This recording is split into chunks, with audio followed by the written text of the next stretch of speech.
kijken. Wie staat er in het grote boek van Sinterklaas? Valentin. Jij bent al groot. Al 7 jaar oud. Ik zeg oud, maar dat is natuurlijk niet zo, want ik ben oud. En wat doe jij je best op school, zeg? Sinterklaas en de Pieten zijn trots op je. Ga jij maar lekker genieten van alle mooie, gezellige en leuke dingen die je nog allemaal gaat beleven op school.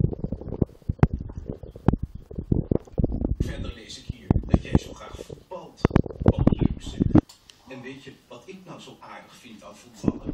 Dat het een teamsport is. Als je het goed wil doen, moet je altijd samen spelen. En vooral niet boos worden als een medespeler iets doms doet. Want dat kan jou ook overkomen.